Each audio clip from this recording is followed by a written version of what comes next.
I think that knowing that I would be recorded with my response being directly a part, like affiliated with the art itself, that was really powerful. Like with the viewers' response being directly in there for everyone else to see. I like the idea of making the art world accessible to people's interpretations, and I find that often, especially in gallery settings and in large galleries, there's like a barrier between the viewer and the artist's language. So I think that having it come from a more like, um, I guess, intermediate artist perspective is like an interesting translation to the public.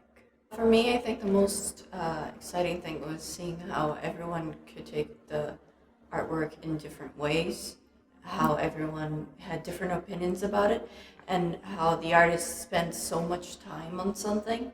And for us, the public, it can be something that is not so meaningful as it is for the artist. And then having the artist explain it after we had our own opinions was just an interesting experience because we could see how much things change and the perspectives change from one person to another. I just think it's like also crazy when you think about like how many people will see it. Yeah, for sure. It was exciting to think about like my writing being seen by like so many people who come in, like people who come to visit Vancouver will like, I don't know, be able to read what I think about art. So it's kind of exciting. As someone who comes here a lot, it's just interesting and like exciting, especially because we're graduating this year from art.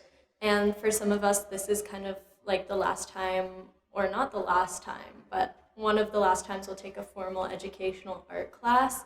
To have that exiting and like being able to have our, maybe not our works, but our opinions on works displayed in an art gallery is such an interesting and exciting thing, and hopefully people read it and gain some perspective into like our perspective.